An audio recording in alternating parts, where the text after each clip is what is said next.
Bismillah, innal hamdalillah nahmaduhu wa nasta'inuhu wa nastaghfiruh wa natubu ilaih wa na'udzu billahi min syururi anfusina wa min sayyiati a'malina may yahdihillahu fahuwal muhtad wa may yudlil falan tajida lahu waliyyan mursyida.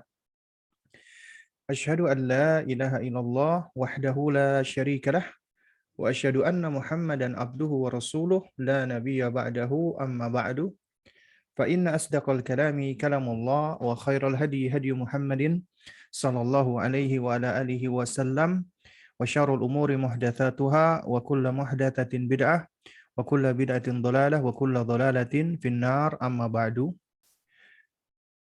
Alhamdulillah, para ayah dan bunda sekalian, khususnya wali murid atau orang tua dari Bulan Bintang Islamic School, kita bersyukur kepada Allah Azza wa Jalla di sore hari ini kita diizinkan Allah untuk melanjutkan kembali kajian kita, ya, masih menelaah e-book atau buku Kutayib Risalah yang ditulis oleh Syekh Yazan Al-Ghanim, ya, hafizahullahu taala, yang berjudul Ma la yasa'u atfalul muslimina jahlahu, perkara-perkara yang tidak sepatutnya anak-anak kaum muslimin tidak mengetahuinya, atau dengan kata lain, perkara-perkara yang wajib diketahui oleh anak-anak kaum muslimin. Alhamdulillah, ya, di 2 pekan yang lalu kita sudah menyelesaikan tentang bab adab, ya.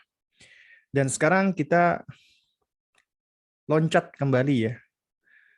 Maksudnya kita masuk ke bab, ya, bab sebelumnya, yaitu bab tentang sirah Nabi. Jadi kita insya Allah akan membahas tentang sejarah atau sirah Nabi yang mulia alaihi salatu wassalam. Kita seringkali mendengarkan kata sirah, ya. Sirah, ya, itu sebenarnya berasal dari kata, ya, saroha, artinya perjalanan hidup, ya. Al-Imam Ibnu Al-Mandzur, ya, Ibnu Al-Mandzur rahimahullah, dia salah seorang ulama ahli bahasa. Beliau punya kitab bahasa berjudul Lisanul Arab. Beliau menerangkan bahwasanya makna sirah itu adalah jalan, thariq, cara atau suluk, tingkah laku, behavior, termasuk kebiasaan-kebiasaan. Ya, jadi makna sirah adalah suatu rincian dari kebiasaan jalan, cara atau tingkah laku seseorang, atau kita sebut dengan sejarah hidup seseorang. Sebenarnya kata sejarah itu juga berasal dari bahasa Arab sebenarnya. Ya, setahu saya nih, ya, dari kata syajarah. Syajarah artinya pohon, ya. Nah, biasanya ketika disebut dengan sejarah itu sifatnya lebih umum, tapi kalau disebut dengan dengan sirah, biasanya kita langsung menganggap ini kaitannya dengan sejarah hidupnya Rasulullah SAW, yaitu perjalanan hidup atau kisah hidupnya baginda Nabi yang mulia alaihi salatu wassalam. Dan beda lagi antara sirah nabawiyah dengan sejarah. Kalau sejarah, metodenya biasanya mereka mengumpulkan data-data, ya, tapi sulit untuk divalidasi. Tapi kalau sirah Nabi yang mulia alaihi salatu wassalam, maka sumber-sumbernya itu sumber-sumber yang bisa divalidasi. Sehingga sejarah tersebut bisa diteliti otentik atau tidak. Karenanya sirah Nabi itu adalah unik, istimewa dan spesial. Ya. Karena tidak ada satupun sejarah hidup atau biografi hidup manusia yang paling otentik, yang paling absah, yang paling valid sebagaimana sejarahnya Rasulullah Shallallahu Alaihi Wasallam, atau sejarah hidup atau biografinya para ulama-ulama kita, ya, diantaranya para sahabat Nabi atau para tabi'in. Karena ketika mereka menuliskan ini semua itu diverifikasi, dicek, khususnya ketika berbicara tentang Rasulullah Shallallahu Alaihi Wasallam. Karena kita nggak akan dapati nih sejarah Nabi dan Rasul ya yang benar-benar bisa dibuktikan keotentikannya melebihi daripada sirah Nabi Muhammad Shallallahu Alaihi Wasallam. Mungkin ada orang-orang dari ahlu kitab, mereka menceritakan tentang kisah Nabi, Nabi Musa, Nabi Isa, Nabi Ibrahim, atau yang selainnya. Mereka mungkin membuat sejarah hidupnya, ya. Tapi itu semua kebanyakan berasal dari sumber-sumber yang tidak bisa dibuktikan dan divalidasi. Artinya kejadian-kejadian yang ada di dalamnya bisa berisi kebohongan, bisa berisi kebenaran. Tapi kalau sejarahnya Rasulullah itu bisa di cross check. Siapa orang-orang yang menceritakan, siapa yang menyampaikan. Jadi ada sanad di dalamnya yang bisa diverifikasi. Ya. Nah, oleh karena itu agama kita ini adalah agama yang terjaga, Allah yang menjaganya. Demikian pula kitab suci agama kita, kalamullah Al-Qur'an. Allah yang pelihara. Dan termasuk ya sejarah hidup Rasulullah dan perkataan-perkataan beliau yang menjadi hadis ya yang dikumpulkan oleh para ulama-ulama kemudian ditadwin, dibukukan, maka itu semua adalah bukti-bukti otentik ya atau bukti-bukti yang bisa diverifikasi dan divalidasi dan dicek keotentikannya. Ya. Baik, jamaah sekalian, para ayah dan para bunda yang dimuliakan Allah Subhanahu wa taala. Kalau kita perhatikan ada yang istimewa sebenarnya, ya, antara sejarah atau sirahnya Nabi kita yang mulia alaihi salatu wassalam dengan atau dibandingkan dengan sirah-sirah dari manusia-manusia yang lainnya. Karena siapa saja yang mempelajari sirah Nabi, di dalam sejarahnya Nabi itu mengandung mukjizat. Kita mempelajari manusia yang paling hebat sepanjang masa. Manusia yang paling luar biasa, tidak ada duanya. Ya, karenanya Allah memilih beliau. Karena Allah paling tahu tentang siapa manusia-manusia hebat.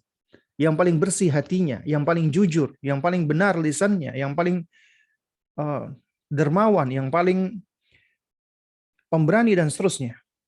Sifat-sifat istimewa. Semuanya terkumpul kepada sosok Nabiullah Muhammad bin Abdullah sallallahu alaihi wa ala alihi wasallam. Ya, di antara keistimewaannya sirahnya Nabi kita yang mulia alaihi salatu wassalam adalah sirah atau sejarah yang bisa diverifikasi keotentikannya. Ya. Karena sejarah tersebut sampai kepada kita dengan adanya sanad. Memang para ulama ya seringkali mereka membawa cerita yang berbeda-beda, tapi cerita-cerita yang sampai kepada kita apabila itu tidak ada sanadnya, maka itu tidak diterima begitu saja. Pun ada sanadnya, biasanya dicek, diverifikasi. Sehingga benar-benar udah dicek, udah diverifikasi oleh para ulama yang ahli di dalam bidangnya, maka ya sejarah tersebut ataupun fragmen-fragmen dari sejarah tersebut bisa diambil atau diterima. Ya. Kemudian keistimewaan yang berikutnya yang kedua ya dari sejarah atau sirahnya Nabi yang mulia alaihi salatu wassalam adalah kita tidak akan dapati satu sejarah yang paling lengkap, yang paling komplit, yang paling paripurna melebihi daripada sejarah Nabi. Karena buku yang berbicara tentang sirah Nabi itu menerangkan mulai dari Nabi belum dilahirkan. Ya. Kemudian sampai Nabi dilahirkan. Kemudian Nabi masa kanak-kanak. Kemudian sampai beliau beranjak dewasa. Kemudian beliau menikah. Kemudian beliau diangkat menjadi Nabi dan menjadi Rasul. Kemudian beliau berdakwah di Mekah. Lalu kemudian beliau di Isra Mi'rajkan. Lalu kemudian beliau hijrah ke Madinah. Lalu kemudian beliau membangun pemerintahan di Madinah. Ya. Lalu kemudian hingga beliau akhirnya berjihad di jalan Allah dan agama disempurnakan, kemudian beliau pun wafat. Sallallahu alaihi wa ala alihi wasallam. Jadi kalau kita ingin melihat sejarah yang paling lengkap, itu adalah sejarahnya Rasulullah sallallahu alaihi wa ala alihi wasallam. Ya, Mulai dari kehidupan beliau dari kecil, bahkan dari sebelum dilahirkan, hingga beliau wafat. Semua itu terbukukan. Ya, semua itu bisa hadir di hadapan kita untuk kita telaah, untuk kita pelajari. Ya. Nah,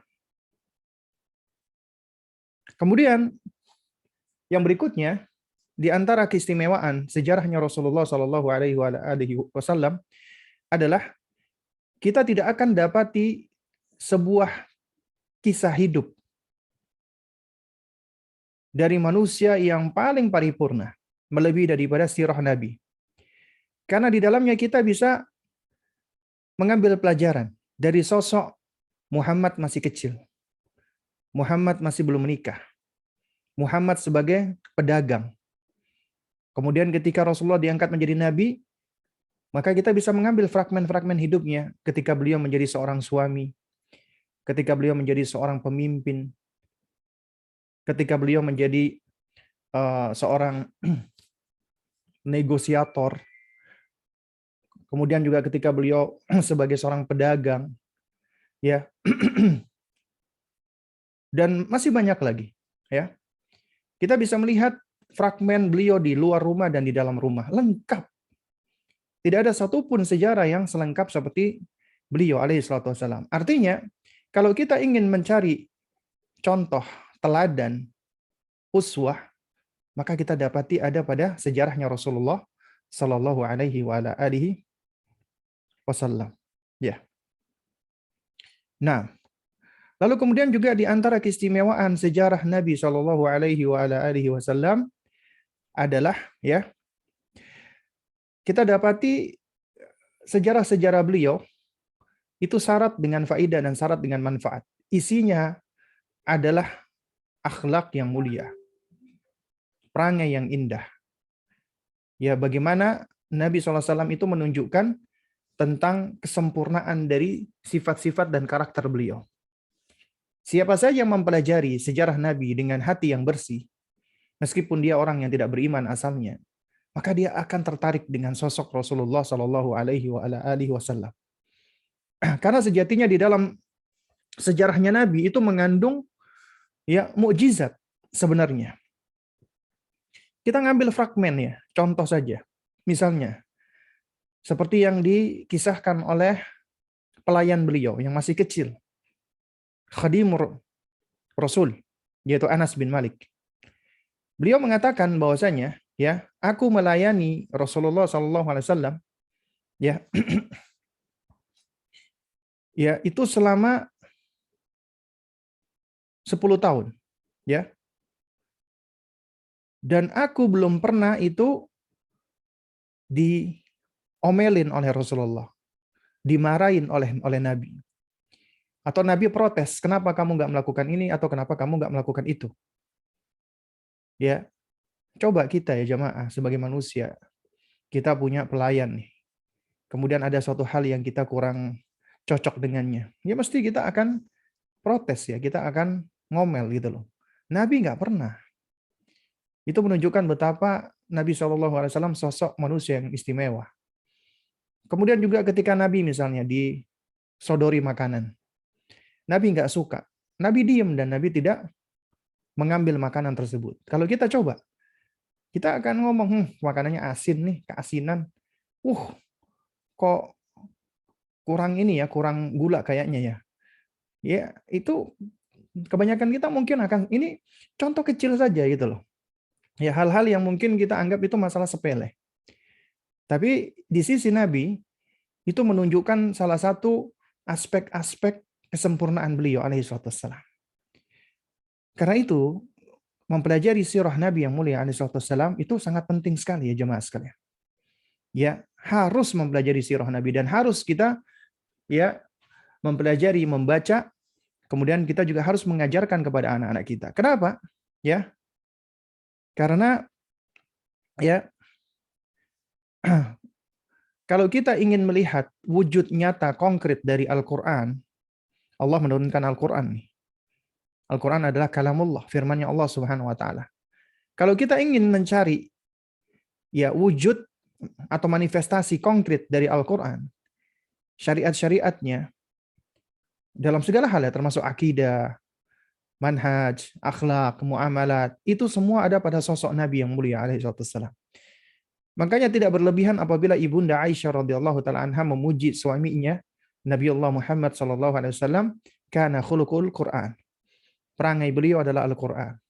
Kalau Anda ingin melihat Al-Quran berjalan dalam tanda kutip, itu ada pada diri atau sosok Nabi yang mulia alaihi salatu wassalam. Ya. Sehingga dengan wujud konkret ya dari sosok Nabi SAW di dalam memanifestasikan Al-Quran, itu akan lebih mudah bagi manusia, ya dalam hal ini tentunya para sahabat Nabi, untuk bisa memahami syariat dan merekam kejadian-kejadian saat itu. Nah, lalu kemudian di antara manfaat kita mempelajari sirah Nabi ya adalah jika kita mengaku kita ini mencintai Allah Subhanahu wa taala, maka kecintaan itu tidak mungkin bisa terrealisasikan tanpa kita mengenal Allah. Dan di antara konsekuensi kita mengenal Allah dan mencintai Allah, kita nggak akan bisa mengenal Allah kecuali melalui apa yang Allah beritakan kepada kita. Dan Allah memberitakan tentang dirinya di antaranya melalui manusia yang Allah pilih, yang Allah utus, yaitu Nabi Muhammad SAW. Artinya kita nggak bisa mengenal Allah lebih dalam, lebih detail tanpa perantaraan Rasulullah. Karenanya kita wajib untuk mengenal Rasulullah dan mencintai Rasulullah. Allah Subhanahu wa taala dalam surat Ali Imran mengatakan, "Qul in kuntum tuhibbunallaha fattabi'uni yuhibbukumullah wa yaghfir lakum dzunubakum wallahu ghafurur rahim." Katakanlah wahai Muhammad, in kuntum tuhibbunallah, jika kamu benar-benar mencintai Allah, ya kalian benar-benar mencintai Allah, maka fattabi'uni, ikutilah aku, ikutilah Allah. Yuhibbukumullah, maka kamu akan dicintai Allah. Allah akan mencintai kamu. Wa yaghfir lakum dzunubakum, dan Allah akan mengampuni dosa-dosa kalian. Wallahu ghafurur rahim, karena Allah Maha Pengampun lagi Maha Penyayang. Ya. Kemudian faidah berikutnya dengan mempelajari sirah Nabi yang mulia alaihi wassalam adalah kita akan semakin mencintai Rasulullah, akan semakin membuahkan ya bunga-bunga cinta di dalam diri kita. Karena benar ya ucapan yang mengatakan ya tak kenal maka tak sayang, ya. Ucapan yang menyebutkan tak kenal maka tak sayang. Itu suatu hal yang memang benar, ya. Ya. Karena semakin kita mengenal Rasulullah, kita semakin takjub dengan ya kisah atau sejarah beliau. Dan kita akan semakin mencintai Nabi yang mulia alaihi salatu wassalam. Nah, lalu kemudian faedah berikutnya adalah kita akan mendapat ini fragmen-fragmen di mana beliau sebagai manusia biasa, beliau mendapatkan kesulitan-kesulitan. Bahkan kesulitan beliau lebih besar daripada kesulitan kita. Sehingga dengan mempelajari sejarah Nabi, itu akan menguatkan kita, menginspirasi kita. Mungkin ada di antara kita yang mengeluh. Kita menjadi anak yatim, orang tua kita meninggal dunia. Nabi SAW itu kehilangan kedua orang tuanya. Ayahnya meninggal sebelum beliau lahir. Ibunya meninggal ketika beliau masih usia 6 tahun. Yatim piatu beliau. Kemudian ada di antara kita mengeluh ketika anak kita sakit kemudian meninggal dunia. Rasulullah SAW, semua anak laki-lakinya Allah wafatkan. Allah ambil semua anak laki-lakinya ketika masih kecil. Kemudian ada juga di antara kita mengeluh pada saat kita dakwah ke keluarga kita dikucilkan. Nabi SAW itu sampai diancam bunuh, diboikot, hingga kelaparan. Bahkan paman beliau sendiri, ya, Abu Lahab, itu menjadi penentang yang nyata. Itu pamannya, Rasulullah SAW, ya, menjadi penentang yang begitu jahatnya. Tapi itu semua tidak menyebabkan Nabi menjadi surut. Makanya ketika kita mempelajari Rasulullah, beliau manusia biasa, beliau mendapatkan berbagai macam cobaan-cobaan dari Allah. Makanya cobaan para nabi dan rasul Itu nggak ada apa-apanya kita ini dibandingkan mereka. Kita ini masih ringan, masih enteng. Ya, karena semakin besar cobaan, semakin besar pahala. Dan Allah ketika memberikan cobaan, itu menunjukkan Allah mencintai mereka. Innallaha idza ahabba qauman ibtalahum. Sesungguhnya Allah manakala mencintai suatu kaum, Allah akan uji mereka. Nah, karena itu di antara cara kita untuk bisa menguatkan, meneguhkan diri kita, menginspirasi diri kita, baca sejarah Nabi sallallahu alaihi wa ala alihi wasallam. Kemudian juga di antara faidah mempelajari sirah Nabi yang mulia alaihi wasallam adalah untuk memperbaiki akhlak dan karakter kita dan anak-anak kita. Karena dengan mempelajarinya kita bisa mencontoh beliau. Karena beliau diutus oleh Allah untuk ditiru dan dicontoh. Ya, makanya di antara yang diterangkan oleh para ulama tentang syahadat Muhammad Rasulullah adalah la matbu'a bihaqqin illa Muhammad. Tidak ada contoh yang paling benar, yang hak, yang melebihi daripada mencontoh Rasulullah sallallahu alaihi wa ala alihi wasallam. Ya. Nah, dan juga masih banyak lagi manfaat-manfaat ketika kita ingin mempelajari, ingin mengambil pelajaran ya dari sejarah Nabi yang mulia alaihi salatu wassalam. Nah, jadi ini sebagai muqaddimah tentang sirah Nabi yang mulia alaihi salatu wassalam. Jadi sirah itu kita mempelajari tentang sejarahnya Nabi secara komplit, lengkap ya. Dan di antara perkara yang penting untuk kita kenal, untuk kita pelajari adalah kita mengenal Rasulullah. Mulai dari mengenal nasabnya Nabi yang mulia alaihi salatu wassalam. Karena itu kita diajak oleh penulis untuk mengenal Rasulullah pertama melalui nasabnya dulu. Ya, apa nasab Nabi kita Muhammad sallallahu alaihi wasallam? Dan seharusnya kita sebagai pecinta Nabi, orang-orang yang mengaku mencintai Nabi, harus kenal dong, harus tahu dong. Sungguh ironi, miris banget. Ketika kita dapati anak-anak muda, kaum muslimin zaman sekarang, ditanya tentang Nabi, ya tentang nasabnya. Itu banyak yang nggak tahu, entah lupa atau lalai atau memang nggak tahu. Tapi ketika ditanya tentang nama dan juga keluarga idolanya, entah itu aktor drakor, atau aktor Bollywood, atau Hollywood, atau yang semisalnya, termasuk pemain bola lah. Mereka tahu, atau bahkan artis, aktris ya, entah pemain film, ataupun penyanyi, mereka tahu, diikuti. Media-media sosialnya diikuti. Dan mereka mengidolakannya. Padahal yang mereka idolakan itu adalah orang-orang yang tidak layak untuk diidolakan. Ya, yang mengidolakan mereka itu hanya akan mendatangkan kesia-siaan, bahkan ya bisa mendatangkan kebinasaan. Karena kita bisa jauh dari hidayah Allah Subhanahu wa taala. Karena kita akan mencintai atau menyukai keburukan-keburukan. Saya pernah waktu itu ya sempat lihat ya ada video ya, waktu itu ada yang nge-share ya. Ada konser kalau nggak salah bintang K-pop. Yang datang itu wanita-wanita pakai jilbab, artinya muslimah. Meskipun jilbabnya jilbab biasa. Kemudian ketika mereka dipanggil di atas panggung, dipegang-pegang, dipeluk-peluk, itu malah bahagia, senang luar biasa. Waliyadzubillah, di mana rasa malu? Di mana rasa iffah dan izzahnya kaum muslimah? Ya, di mana kehormatan dan kemuliaan? Mereka rela dipegang-pegang oleh sosok yang nggak kenal mereka, bahkan Islam pun tidak gitu loh. Tapi ketika ditanya tentang Rasulullah SAW nggak kenal. Padahal Rasulullah SAW ya beliau sangat begitu perhatian dengan umatnya dan beliau begitu sangat menyayangi umatnya. Bahkan dikala beliau sakit, beliau pun masih tetap menyebut umatnya ummati ummati ummati. Ya. Dan beliau alaihi wassalam itu senantiasa mendoakan kebaikan untuk umatnya. Dan beliau senang bahkan ketika nanti di yaumil akhir beliau menanti umatnya, beliau tunggu di al-haud, telaga beliau. Tapi ternyata kebanyakan umat beliau, umatnya Nabi itu banyak yang lalai, banyak yang nggak kenal, banyak yang ya cuek dengan Rasulullah. La haula wala quwata illa billah.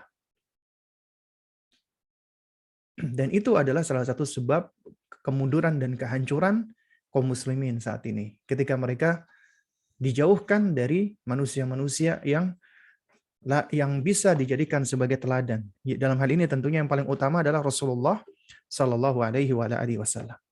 Nah, ketika kita berbicara tentang nasabnya Nabi Sallallahu Alaihi Wasallam, ya, apa nasab Nabi kita Muhammad Sallallahu Alaihi Wasallam? Nak, maka jawabannya adalah nasab beliau adalah Muhammad. Muhammad nama beliau. Bin Abdullah. Abdullah adalah ayah beliau. Bin Abdul Muttalib, ya. Abdul Muttalib adalah paman beliau. Namanya sebenarnya Syaibah bin Hashim. Hashim adalah datuk beliau. Dan Hashim itu dari suku Quraisy. Dan Quraisy itu dari bangsa Arab. Dan bangsa Arab itu dari keturunannya Nabiullah Ismail. Dan Ismail adalah putra dari Nabiullah wa Khalilullah, ya, Ibrahim alaihim assalam. Ya. Alaihim assalatu wassalam. Jadi ini minimal yang harus diketahui nih oleh kita, termasuk anak kita. Minimal ya ini, yaitu Nabi kita Muhammad SAW, namanya adalah Muhammad bin Abdullah bin Abdul Muttalib bin Hashim. Hashim dari Quraisy, Quraisy dari bangsa Arab, Arab dari Ismail, Ismail adalah anaknya Nabi Ibrahim. Jadi nasab beliau sampai kepada Nabiullah dan Khalilullah Ibrahim alaihissalam. Di dalam kitab Ar-Rahiqul Makhtum, ya, ya, Fadilatul Syekh Safiur Rahman Al-Mubarakfuri, ya, salah seorang ulama, ya, dari India. Beliau termasuk salah satu ahli hadis wal athar, ya, dari India, bernama Safiur Rahman Al-Mubarakfuri. Al-Mubarakfuri ini nisbat kepada salah satu kota di India yang bernama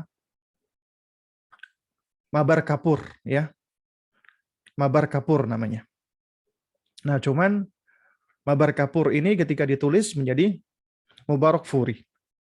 Ya. Beliau menulis kitab sejarah yang ketika itu, ya, dari Liga Muslim Dunia sempat membuat lomba penulisan sejarah dan beliau yang menjadi juara. Jadi buku sejarah beliau adalah yang menjadi juara. Dari sisi metode penulisannya, susunannya, sistematikanya, keilmiahannya, dan seterusnya.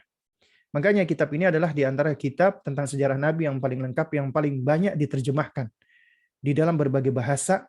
Bahkan di dalam bahasa Indonesia itu setahu saya, ya, penerbitnya banyak banget yang menerjemahkan bukunya Syekh Safiur Rahman Al-Mubarakfuri. Ini buku yang wajib dalam tanda kutip, ya, harus dimiliki oleh keluarga muslim.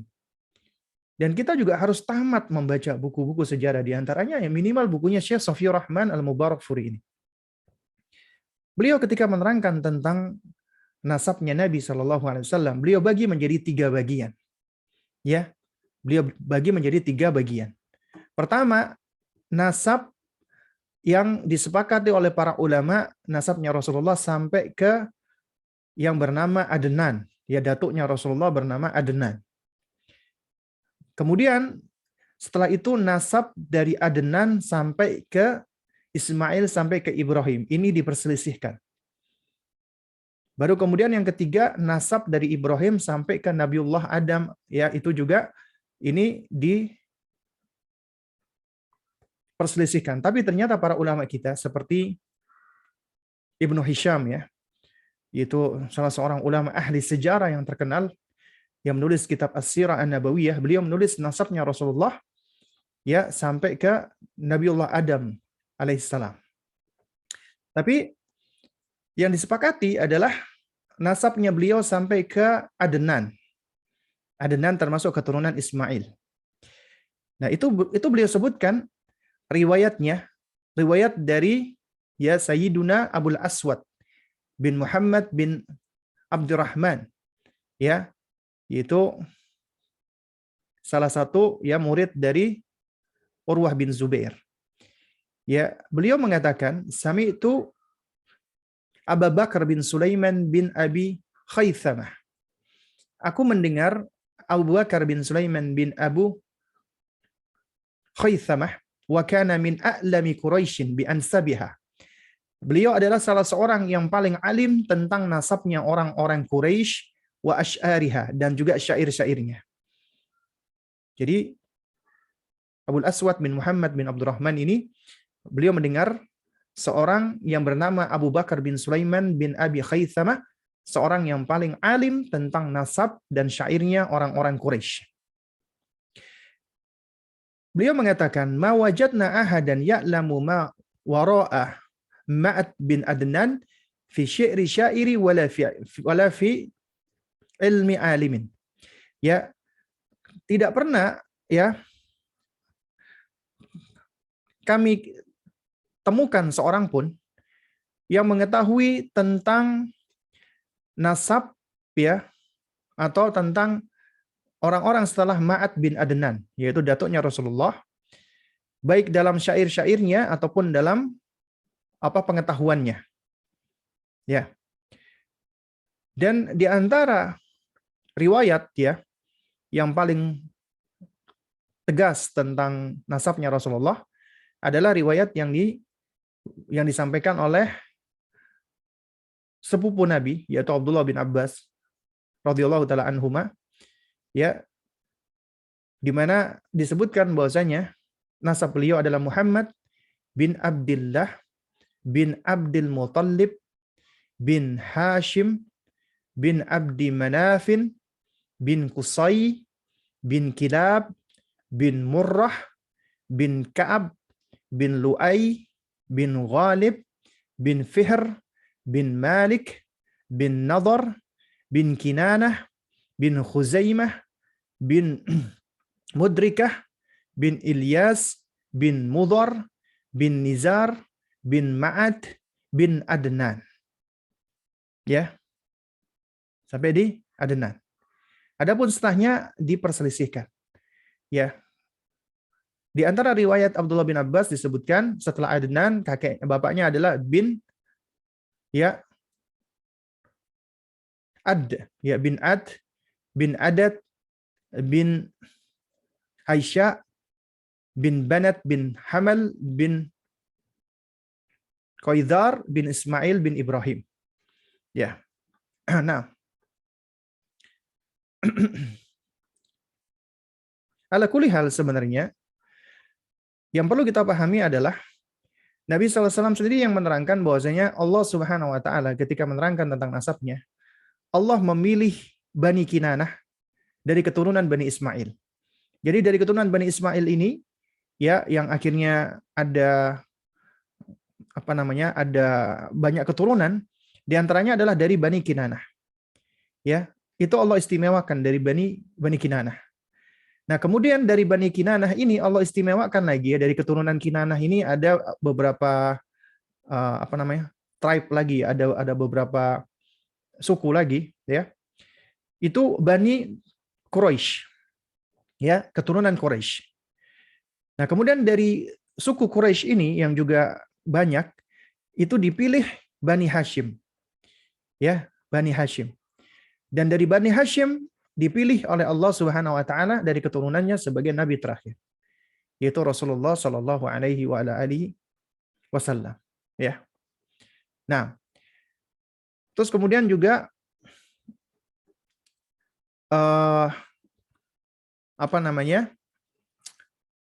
sejumlah ulama sejarah menyebutkan nasab Nabi SAW ya dari Nabiullah Ibrahim sampai ke Nabi Adam alaihissalam.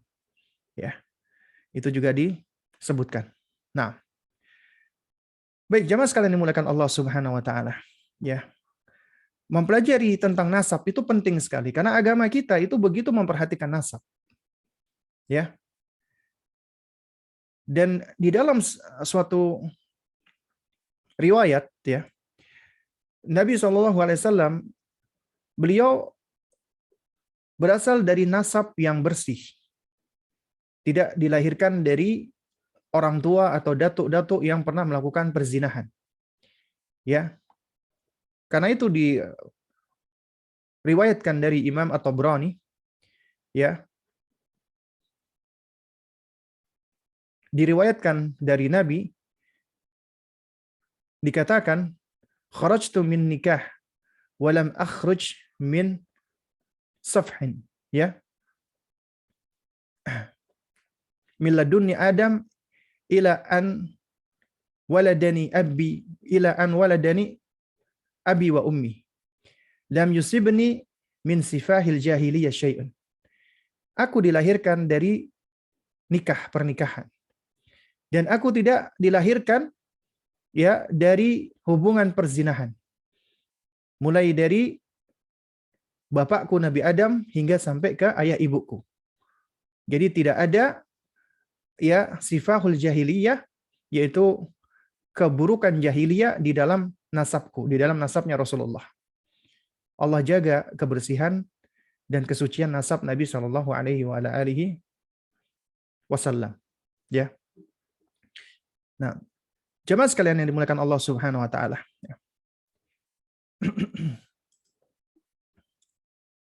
Dari sini, ya kita highlight nih. Intinya adalah Nabi Shallallahu Alaihi Wasallam adalah dari keturunan suku Quraisy. Suku Quraisy itu adalah termasuk dari Bani Arab, ya, yaitu dari kabilah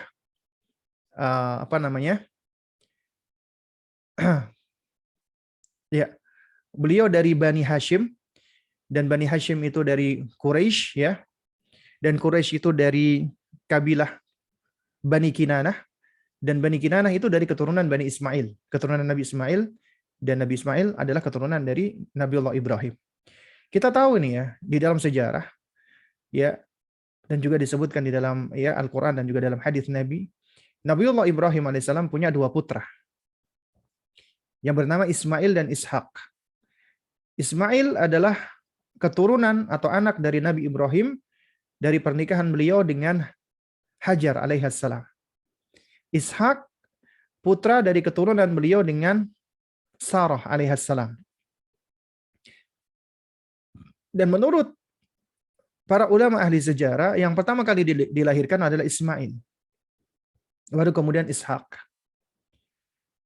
Lantas Allah Azza wa Jalla istimewakan Bani Ishak dengan dijadikan keturunan-keturunan dari Bani Ishak itu kebanyakan para nabi dan rasul.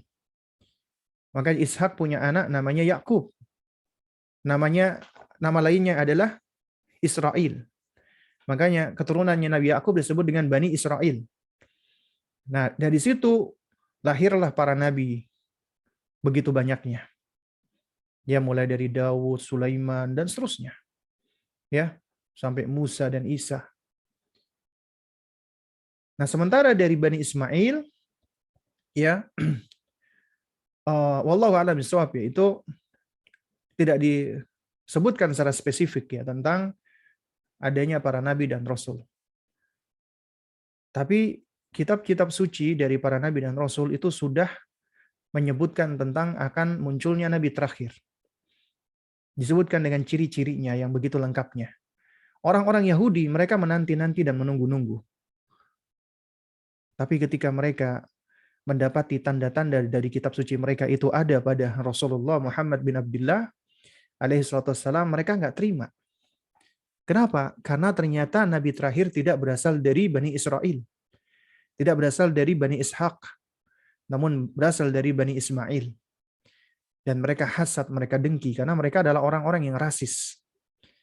Makanya mereka menolak menerima Muhammad bin Abdullah alaihi salatu wassalam sebagai nabi yang terakhir. Padahal itu tersebut di dalam kitab-kitab suci mereka. Ada di dalam kitab mereka. Ya. Nah, oleh karena itu Allah pilih dari keturunan Bani Ismail nabi kita yang mulia alaihi salatu wassalam sebagai nabi penutup atau nabi terakhir. Kemudian kita lanjutkan. Setelah kita mengenal nasab nabi, karena belajar nasab nabi berarti kita belajar nih tentang ayahnya beliau, Abdullah. Dan kita juga belajar tentang kakek beliau, Abdul Muthalib, ya. Nah, kakek beliau, Abdul Muthalib, itu nama aslinya adalah Syaibah. Syaibah bin Hashim. Datuk beliau namanya Hashim. Ya. Disebutkan ya, asal sebutan beliau dipanggil dengan sebutan Abdul Muthalib ya, yaitu hamba atau budaknya Muthalib. Sebenarnya Muthalib itu nama pamannya beliau. Pamannya kakeknya Rasulullah yang bernama Syaibah tadi yang dipanggil dengan Abdul Muthalib. Jadi beliau punya paman namanya Muthalib bin Abdul Manaf. Ya. Nah, paman Syaibah ini kakeknya Nabi itu sering keluar dengan ponakannya ini. Disebutkan ya, pernah suatu ketika ya apa namanya? Ini disebutkan oleh Ibnu Hisham ya di dalam As-Sirah An-Nabawiyah. Jadi pernah suatu ketika Muthalib, pamannya Syaibah, Syaibah ini kakeknya Nabi, mereka safar nih dengan menaiki hewan tunggangan. Nah, Muthalib ini orang yang terkenal. Ya. Kemudian ketika orang-orang melihat nih bahwasanya Muthalib ini membawa seorang anak, itu dikirain oleh mereka ya, yang padahal itu ponakannya, itu dikirain oleh manusia di saat itu adalah budaknya Muthalib. Sehingga Syaibah seringkali dipanggil dengan Abdul Muthalib, budaknya Muthalib. Ya, budaknya Muthalib. Ya. Nah, jadi jamaah sekalian melakukan Allah Subhanahu wa taala ya. Syaibah ini yang disebut dengan Abdul Muthalib, ayah beliau namanya Hashim, itu datuknya Nabi. Hashim punya saudara namanya Muthalib. Ya. Kemudian ayahnya Hashim dan Muthalib namanya Abdul Manaf bin Qusay bin Kilab bin Murrah bin Ka'ab bin Lu'ay bin Ghalib bin Fihr bin Malik bin Nadhr bin Kinana bin Khuzaimah bin Mudrika bin Ilyas bin Mudar bin Nizar bin Ma'ad bin Adnan. Itu nasabnya Rasulullah sallallahu alaihi wa ala alihi wasallam. Nah, dikarenakan dekatnya Syaibah kakeknya Nabi dengan Muthalib, dan Muthalib ini adalah salah seorang pembesar dan pemuka suku Quraisy. Ketika pamannya meninggal dunia, maka Syaibah yang menggantikan posisinya. Menjadi salah satu orang terkemuka dari suku Quraisy. Artinya beliau termasuk bangsa ningrat nih kalau di dalam tradisi Jawa ya. Jadi bangsawan gitu loh. Dan pamannya, kakeknya Rasulullah inilah ya, Abdul Muthalib yang bernama Syaibah ini, dialah yang menghadapi Abraha ketika Abraha itu hendak menghancurkan Ka'bah. Nah, itu disebutkan oleh Ibnu Hisham, Syaibah kakeknya Nabi ini, beliau punya sejumlah istri. Kalau tidak salah ada 6 istri. Di antaranya Sumrah bintu Jundab, Lubna bintu Hajar, Hala bintu Wahib, Natila bintu Janab, ya, dan Mumanna'a bintu Amr. Nah, di antara istri beliau adalah Fatimah bintu Amr. Nah, Fatimah bintu Amr inilah yang melahirkan ya Abdullah, ayahnya Rasulullah. Nah, beliau Syaibah ini memiliki ya sekitar 13 anak ya. Ada 13 anak. Anak yang pertama bernama Harith. Ya, yang pertama bernama Harith. Ya. Kemudian yang kedua bernama Abu Lahab. Ya. Namanya Abu Lahab, tapi nama aslinya adalah Abdul Uzza. Abdul Uzza bin Abdul Muthalib. Ya. Itu pamannya Nabi. Dipanggil dengan panggilan Abu Lahab, yaitu bapak dari api yang berkobar. Itu kata para ulama ahli sejarah lantaran pipi beliau yang berwarna kemerah-merahan seperti terbakar. Ya. Nah, Abu Lahab ini menikah dengan seorang wanita yang cantik jelita bernama Ummu Jamil. Dari pernikahan Abu Lahab ini lahirlah dua putra Abu Lahab bernama Utbah dan Utaibah bin Abi Lahab, ya. Dan Abu Lahab ini kakaknya Abdullah, ya. Jadi kalau kita lihat yang pertama, anak pertama Harits, yang kedua adalah Abu Lahab, ya. Yang ketiga adalah Abu Talib, ya, yaitu pamannya Nabi SAW, ayahnya Sayyidina Ali radhiyallahu taala anhu. Nama beliau sebenarnya adalah Abdul Manaf. Dipanggil Abu Talib karena beliau punya putra yang bernama Talib, ya. Anak pertamanya namanya Talib. Kemudian setelah Abu Talib, ya, pamannya Nabi yang berikutnya adalah namanya Zubair. Baru kemudian Abdullah, baru Hamzah, baru kemudian Abbas. Nah, Abbas itu pamannya Nabi, tapi ternyata selisih 4 tahun doang. Usianya cuma selisih 4 tahun. Abbas 4 tahun, baru kemudian Nabi lahir. Dan disebutkan oleh para ulama, Abbas dan Nabi itu selain berhubungan paman dan ponakan, juga mereka adalah berhubungan saudara sepersusuan. Lalu kemudian juga dari kakek Nabi ini, ya, Nabi juga punya tante-tante atau bibi yang bernama Ummu Hakim, Barrah, Arwah, Atika, Umama, dan Safiyah. Yaitu diantara bibi-bibinya Rasulullah Shallallahu Alaihi Wasallam. Singkatnya, dari paman-pamannya Nabi ini, itu ada yang Muslim, masuk Islam. Di antaranya Hamzah dan Al-Abbas. Kemudian ada yang tidak masuk Islam, di antaranya Abu Lahab dan Abu Talib. Masih dalam keadaan musyrik. Nah, namun paman yang musyrik ini juga ada dua macam, yang menentang Rasulullah seperti Abu Lahab, dan ada yang tidak menentang Rasulullah, bahkan mendukung dakwah Rasulullah meskipun mereka musyrik, yaitu Abu Talib. Ya, yang bernama Abdul Manaf. Ya. Abu Talib, ya, beliau punya 4 orang anak laki-laki dan 2 anak perempuan. Ya. Jadi ada 4 laki-laki dan 2 anak perempuan.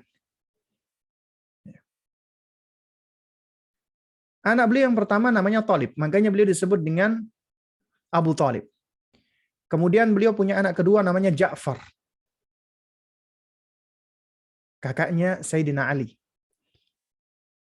Nah, kemudian yang ketiga adalah Ali sendiri, Ali bin Abi Thalib radhiyallahu taala anhu. Yang unik, ya jamaah, ya, ketika Rasulullah SAW itu ibunya meninggal dunia, kemudian diasuh oleh kakeknya, kemudian kakeknya meninggal dunia, maka diasuh oleh siapa? Abu Talib, pamannya. Kemudian ketika Rasulullah SAW menikah dengan Khadijah, dan Rasulullah sudah cukup mapan, Abu Talib dalam kondisi kesulitan ekonomi. Kemudian akhirnya beliau titipkan putra-putra beliau. Di antara yang beliau titipkan, Sayyidina Ali beliau titipkan kepada Rasulullah. Artinya Ali radhiyallahu ta'ala anhu itu hidup besar, tumbuh di rumah Rasulullah bersama dengan Ibunda Khadijah. Kemudian Ali punya adik namanya Aqil bin Abi Thalib. Kemudian beliau juga punya anak perempuan namanya Fakhitah binti Abi Thalib, dikenal dengan Ummu Hani. Nah, kemudian ulama berbeda pendapat ini tentang anak perempuannya Abu Thalib yang lain. Ada yang mengatakan Jumanah bintu Abu Thalib, juga ada yang mengatakan lagi berpendapat ada satu lagi bernama Roitah, ya. Nah, ini di antara pamannya Nabi Shallallahu Alaihi Wasallam. Nah,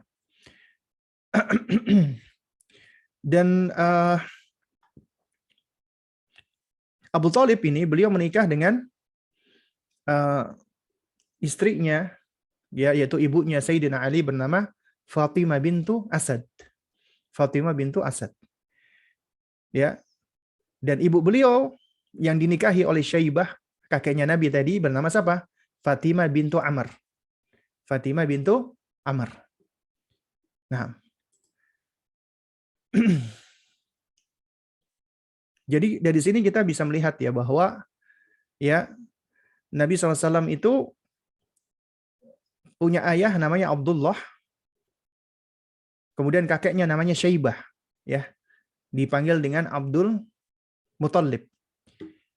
Kemudian datuk beliau namanya Hashim, dan Hashim itu dari suku Quraisy, dan Quraisy itu dari bangsa Arab, dan bangsa Arab itu dari keturunan Ismail. Dan Ismail adalah anak dari Nabiullah Ibrahim alaihissalam. Nah, sekarang kita masuk ke pertanyaan kedua. Siapa nama ibunda Nabi kita Muhammad sallallahu alaihi wasallam? Maka jawablah nak, namanya adalah Aminah bintu Wahab. Siapa? Aminah bintu Wahab.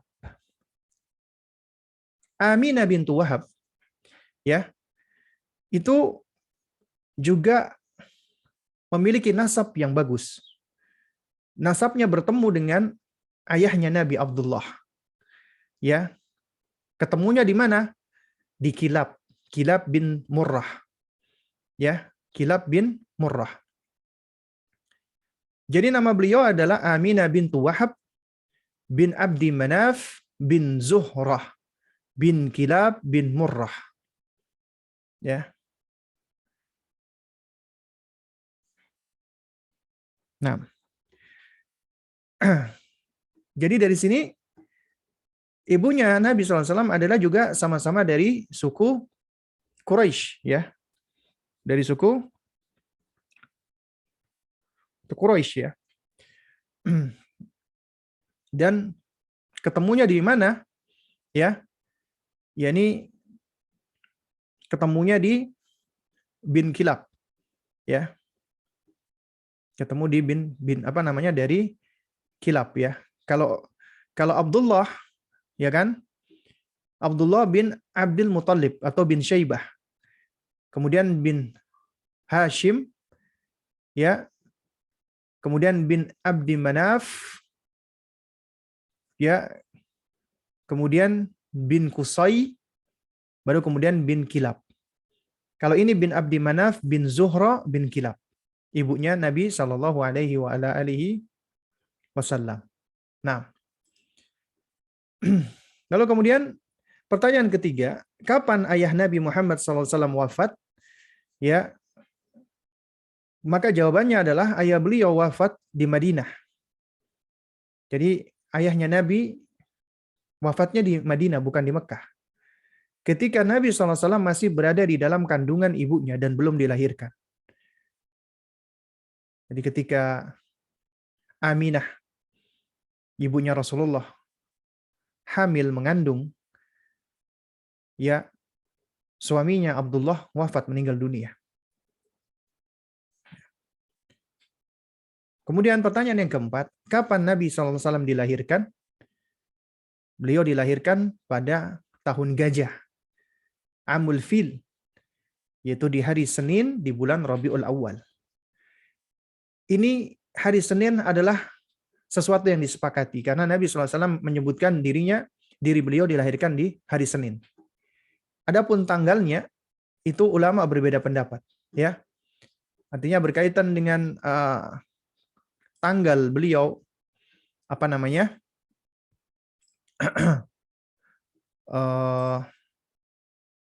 dilahirkan, itu ulama berbeda pendapat. Tapi sepakat ulama beliau lahir pada hari Senin. Di antara dalilnya adalah hadis ketika Nabi SAW ditanya tentang berpuasa hari Senin dan Kamis. Ya, di antaranya hari Senin. Maka Nabi SAW mengatakan, "Dzaka yaumun wulidtu fihi wa yaumun yub'atsu, ya, wa unzila alayya fi." Itu adalah hari di mana aku dilahirkan, aku diutus dan diturunkan wahyu untukku. Hadis riwayat Imam Muslim. Ya. Nah, ulama merojihkan beliau lahir pada bulan Rabiul Awal. Adapun tanggalnya, mereka berbeda pendapat. Mereka tidak sepakat. Karenanya yang mengatakan Nabi lahir pada 12 Rabiul Awal, maka ini adalah sesuatu hal yang sebenarnya masih diperselisihkan oleh para ulama. Ulama masih berselisih pendapat tentangnya. Apalagi sampai merayakan Maulid atau kelahiran Nabi. Padahal masih diperselisihkan kapan beliau dilahirkan. Ya. Dan para ulama menerangkan beliau dilahirkan ketika di tahun gajah. Dikatakan tahun gajah karena di tahun itulah ya Abraha hendak menyerang Ka'bah dan Allah lalu lantakkan dengan burung ababil. Para ulama ahli sejarah menyebutkan ini terjadi pada tahun 571 Masehi. Ya. Nah, jadi Nabi SAW dilahirkan pada tahun gajah pada hari Senin bulan Rabiul Awal. Kemudian pertanyaan berikutnya. Di mana Nabi SAW dilahirkan? Beliau dilahirkan di Mekkah. Mekkah adalah tempat kelahiran Nabi. Dan Mekkah adalah negeri yang mulia. Dan Mekkah ini adalah negeri di mana Allah Subhanahu wa taala menentukan ya Baitul Haram. Ya, Ka'bah. Yang mana qawaidnya itu dibangun oleh datuk beliau, Nabiullah Ibrahim dan Nabiullah Ismail alaihi wassalam. Nah, kemudian yang terakhir ya dari bahasan kita pada sore hari ini yang pertanyaan ke-6, siapa saja yang pernah menyusui dan mengasuh Nabi Shallallahu alaihi wasallam selain ibundanya? Ya. Maka jawabannya adalah ibu susu dan pengasuh Nabi SAW itu disebutkan oleh para ulama yang muktabar ada 3. Pertama adalah Ummu Aiman. Ummu Aiman adalah mantan budaknya bapak beliau ya Abdullah bin Abdul Muthalib. Yang kedua adalah Thuwaibah, mantan budaknya paman beliau ya Abu Lahab. Dan yang ketiga adalah Halimatus Sa'diyah. Ya. Halimatus Sa'diyah. Yang kita seringkali sudah mendengarkan nama beliau. Ya. Nah, jamaah sekalian yang dimuliakan Allah Subhanahu wa taala, ya. Berkaitan dengan dengan ibu susu ya dari Nabi yang mulia alaihi salatu wassalam ya. Ya. Para ulama menerangkan ya sebenarnya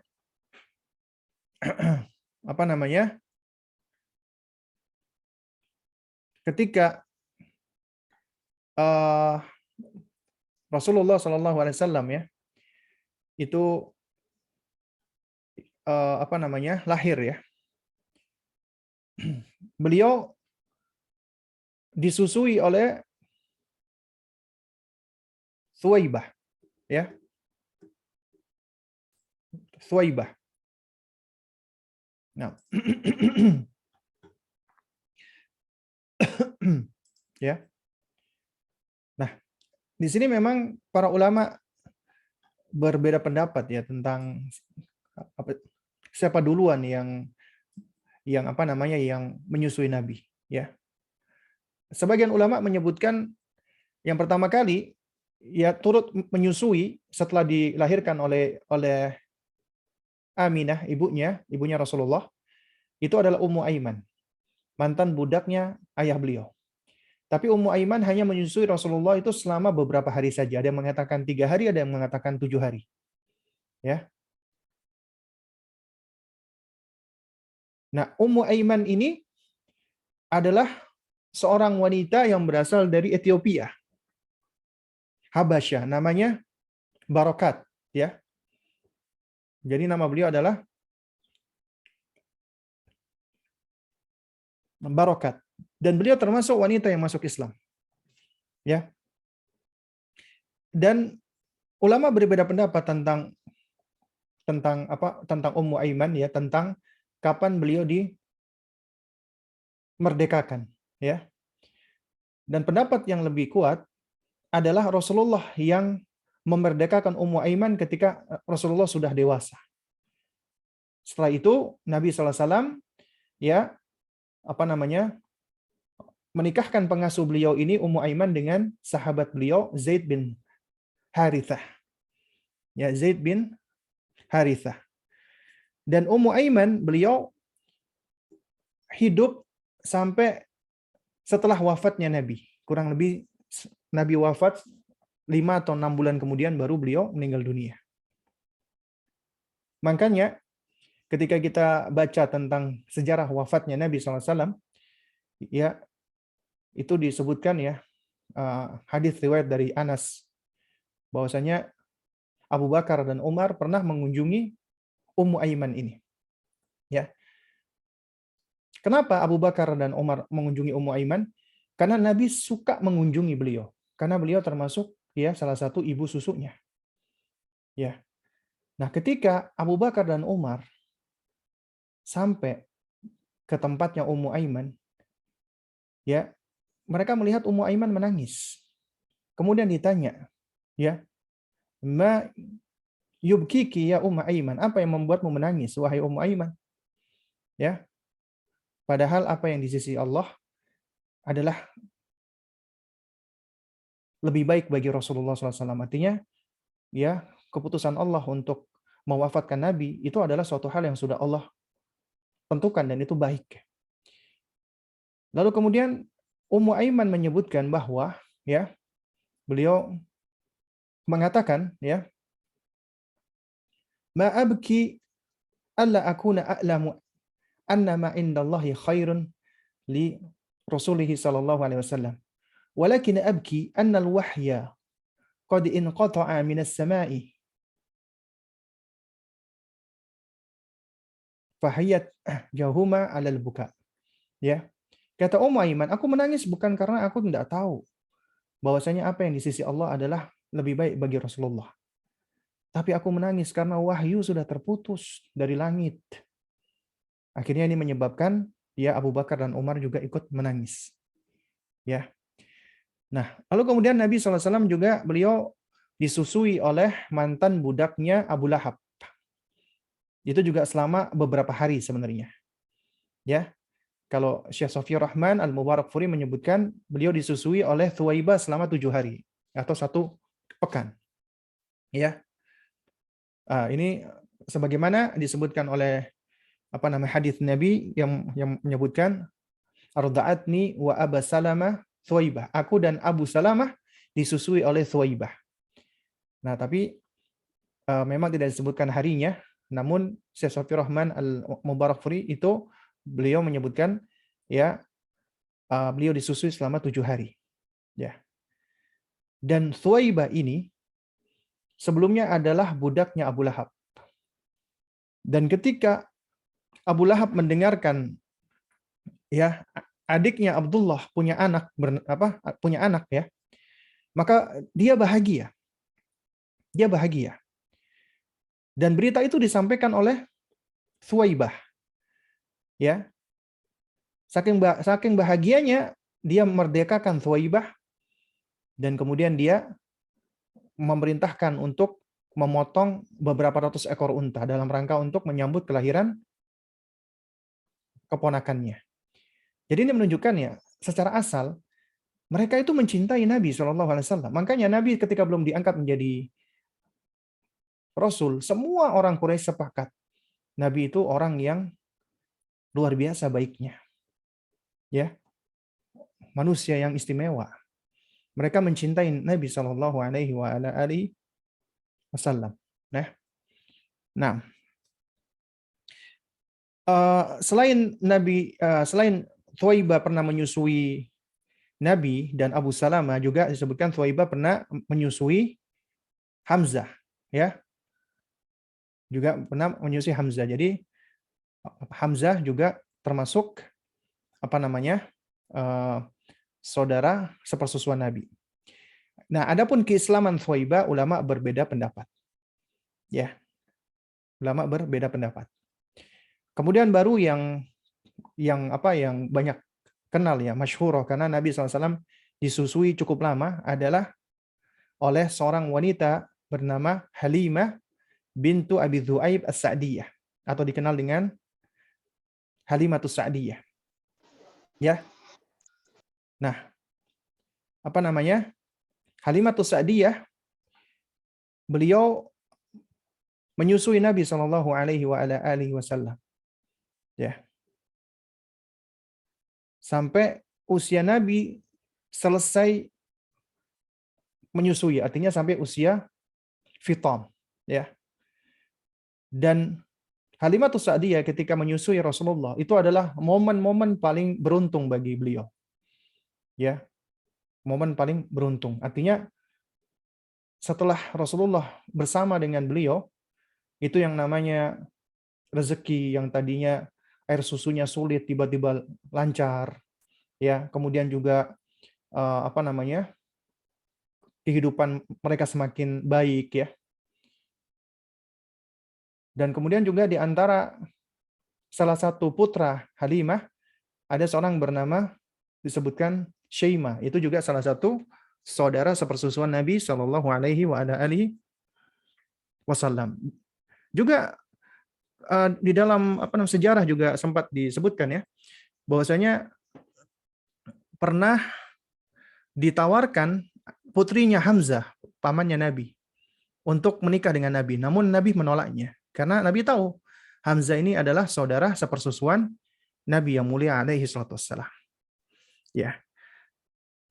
Kemudian para ulama itu juga menyebutkan ada satu lagi wanita, tapi tidak disebutkan namanya. Wanita dari Bani Sa'ad, tapi tidak disebutkan namanya.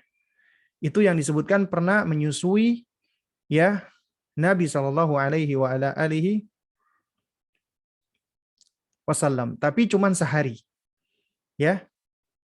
Jadi cuman sehari. Nah, baik. Jadi jamaah sekalian dimuliakan Allah Subhanahu Wa Taala, ya. Di antara alasan, ya, kalau ada yang bertanya, kenapa kok Nabi SAW itu disusui, ya, sementara kita tahu, ya, hak menyusui itu bukannya tanggung jawab ibunya. Maka jawabannya adalah yang pertama, kejadian-kejadian yang terjadi sebelum Rasulullah diangkat menjadi Nabi dan Rasul itu tidak menjadi dalil. Tidak menjadi dalil. Yang menjadi dalil adalah apa yang ditetapkan di dalam Al-Quran dan Sunnah. Dan metode penyusuan seperti ini adalah termasuk urf, kebiasaan masyarakat saat itu. Nah, disebutkan oleh para ulama, di antara alasan kenapa mereka mencarikan ibu susu bagi anak-anaknya, yang pertama adalah untuk menghindari polusi kota, ya, supaya mereka bisa mendapatkan udara yang segar. Loh, bukannya di zaman dulu nggak ada kendaraan, kok bisa menghindarkan polusi? Jangan salah, ya. Di zaman dahulu itu banyak orang-orang yang juga mempunyai profesi sebagai tukang besi.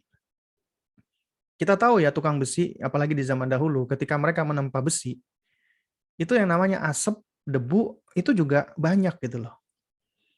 Kemudian juga banyak pedagang-pedagang yang berlalu lalang di Mekah. Dan ketika mereka melakukan perjalanan, mereka melakukan perjalanan dengan apa? Dengan hewan-hewan tunggangan seperti unta dan lain sebagainya, kuda. Dan ketika itu jalanan nggak ada yang diaspal, ya, jalanan ya pasir. Dan ketika mereka berjalan di atas pasir, tentunya kita tahu, ya, debunya akan melayang-layang. Nah, oleh karena itu disebutkan oleh para ulama untuk menghindari polusi seperti ini, agar anak-anak itu tetap mendapatkan udara yang segar di daerah pedesaan. Ya, jadi jangan dianggap zaman dahulu itu nggak ada polusi, ada gitu loh. Apalagi di daerah-daerah yang ramai, ya, seperti di daerah perkotaan, ya. Sehingga mereka akhirnya memilihkan tempat-tempat yang asri, yang udaranya masih bagus, ya. Kemudian alasan kedua, ya, yaitu supaya anak-anak tersebut mereka terbiasa dengan bahasa Arab yang fasih, memiliki fasahah, bahasa Arab yang bagus. Karena di kota itu banyak orang-orang dari berbagai macam daerah dengan berbagai macam dialeknya, dan itu seringkali mereka tidak memiliki al-fasahah, sehingga dikhawatirkan bisa mempengaruhi bahasa, ya, bisa mempengaruhi kemampuan berbahasa anak-anak. Dan saat itu yang namanya kemampuan berbahasa, ya, kemudian juga kemampuan untuk bersyair, itu adalah sesuatu yang memiliki prestis, ya, pada saat itu, ya. Nah, ini diantara alasan kenapa orang-orang di zaman tersebut, dia diantaranya mereka menitipkan anaknya untuk dicarikan ibu susuan. Ya, dan juga bisa jadi ya, ada alasan-alasan lain ya, seperti di antara ibu-ibu yang melahirkan itu ya, mereka adalah orang-orang yang mungkin banyak urusannya, banyak aktivitasnya, kemudian air susunya kurang banyak, atau alasan-alasan lain, sehingga akhirnya mereka disusukkan dengan wanita yang lain. Nah, itu di antara hikmah atau faidah yang bisa kita petik ya, kenapa kok di zaman tersebut ya Rasulullah dan orang-orang yang lainnya di zaman itu mereka kok banyak disusukan kepada wanita-wanita yang lain, bahkan ada wanita-wanita yang menyusui itu jadi profesi, mereka dibayar ya. Dan kejadian di zaman sebelum Nabi diangkat menjadi Rasul, maka itu tidak bisa dijadikan sebagai dalil ya. Taib. Mungkin kita cukupkan di sini ya, nanti insya Allah kita lanjutkan di pertanyaan yang ketujuh dan seterusnya ya, karena sudah pukul 5 lewat. Untuk berikutnya mungkin kita buka sesi tanya jawab ya. Di sini sudah ada pertanyaan yang masuk ya. Ustadz, bagaimana penyematan kata Siti pada nama ibunda Rasulullah SAW? Seperti Siti Aminah, apakah dibenarkan? Siti itu adalah sebutan sebagai bentuk pemuliaan, bukan dari bahasa Arab sebenarnya, tapi dari bahasa Melayu, itu setahu saya. Itu sebutan seperti panggilan ya, Sidi, Siti, Sidi. Artinya Sayyid ya. Sayyid atau Sayyidah. Untuk menghormati. Jadi seperti misalnya kita menyebut nama Abu Bakar, Umar, itu kan kayaknya kurang sopan langsung menyebutkan nama. Maka di antara adab adalah kita menyebut mereka seperti Sayyiduna Umar, Sayyiduna Abu Bakar ya. Itu sebagai bentuk penghormatan, dan ini adalah urf ya, budayanya orang-orang, setahu saya orang-orang Melayu, dengan disebut kata Siti di awalnya. Siti Khadijah, Siti Fatimah ya. Kata Siti itu bukan bagian dari nama, tapi ini adalah sebutan dalam rangka untuk penghormatan atau menghormati. Bagaimana hukumnya? Hukumnya boleh-boleh saja. Ya. Itu sebagai bentuk kita menghormati mereka. Alih-alih kita menyebutkan nama Fatimah, maka kita boleh menyebut dengan Siti Fatimah. Ya, asalkan kita tahu ini Siti itu bukan nama. Nah, soalnya kalau kita nggak tahu kok namanya orang Arab banyak Sitinya, padahal nggak ada namanya Siti. Siti bukan berasal dari bahasa Arab gitu loh. Ya. Tapi itu adalah sebuah sebutan ya, sependek pengetahuan saya, itu adalah budaya dari orang-orang Melayu ya, dalam rangka untuk menghormati, diawali dengan menyebut nama Siti dulu. Ya, makanya seringkali disebut perempuannya Siti, laki-lakinya Sidi. Ya. Wallahu a'lam bishawab.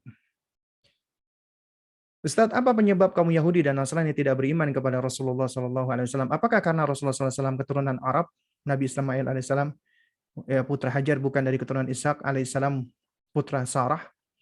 Ya, jadi itu diantara alasan orang Yahudi, karena mereka hasad, dengki, dan mereka adalah ya bangsa atau kaum yang sangat fanatik ya dengan ras mereka. Ya. Sehingga ketika mereka tahu nabi terakhir tidak berasal dari ras mereka, dari keturunan mereka, maka mereka menolaknya. Tapi ini Yahudi. Adapun orang Nasrani, ya, mereka tidak mengimani Nabi Muhammad SAW karena mereka mempercayai keyakinan bahwasanya Isa ya ketika disalib maka Isa mengalami kebangkitan menjadi Tuhan, ya, atau apa namanya? Karena mereka meyakini ya Isa itu adalah sebagai Tuhan, dan mereka membangun pemahamannya ini sebenarnya tidak lepas dari tahrif orang-orang ahlul kitab, orang-orang Yahudi maksudnya, yang merubah-rubah kitab suci, ya diantaranya kitab sucinya orang-orang Nasara. Karenanya di dalam perjanjian lama nggak ada keterangan. Yang ada ya juga di dalam perjanjian baru nggak ada keterangan Nabi Isa alaihissalam itu disebut sebagai Tuhan, nggak ada. Memang ada sebutan Tuhan Bapa ya, dan juga Nabi Isa disebut sebagai anak. Nah, tapi yang disebut sebagai anak bukan cuma Isa. Itu banyak orang-orang yang disebut dengan sebutan anak. Dan itu kemungkinan besar karena masalah penerjemahan. Masalah translasi. Kenapa? Karena Bible yang ditemukan pertama kali adalah Bible yang berbahasa Romawi. Padahal ya Isa alaihissalam berbicara dengan bahasa Ibrani. Ya, sehingga yang ditemukan itu dianggap sebagai Bible, maka itu masih perlu dicek apa validitasnya, apakah benar itu Bible ataukah bukan, ya. Nah, jadi sebutan-sebutan seperti Bapa dan Anak itu sebenarnya sebutan-sebutan yang kemungkinan besar karena adanya invalidasi di dalam menerjemahkan atau di dalam melakukan penerjemahan. Ya. Misal contoh ini, kita lihat di bahasa Melayu dengan bahasa Indonesia. Orang Melayu ketika menyebut anak itu dengan sebutan budak, ya. Tengok nih, budak-budak kau nih, ya itu budak artinya anak-anak kau gitu ya.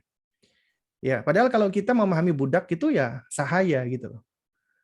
Nah, jadi sebenarnya ya sangat mungkin terjadinya distorsi dari adanya perubahan ya bukan berasal dari bahasa asal. Alhamdulillah, Al-Quranul Karim Allah turunkan dalam bahasa Arab dan terjaga sampai saat ini, sehingga tidak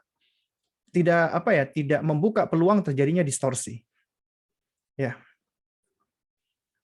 Nah, jadi kenapa orang Nasrani tidak mengimani Nabi Muhammad SAW? Ya karena itu tadi, karena mereka udah menganggap Isa sebagai Tuhan, dan itu sudah menjadi sudah menjadi keyakinan agama mereka, dan mereka taklid buta, ya. Dan yang mereka ikuti sebenarnya adalah orang-orang yang ketika diteliti di sejarah, orang-orang yang tidak memiliki otoritas sebenarnya, ya.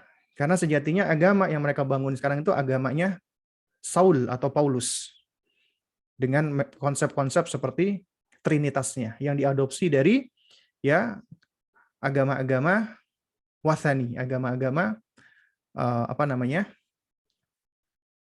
berhalaisme gitu.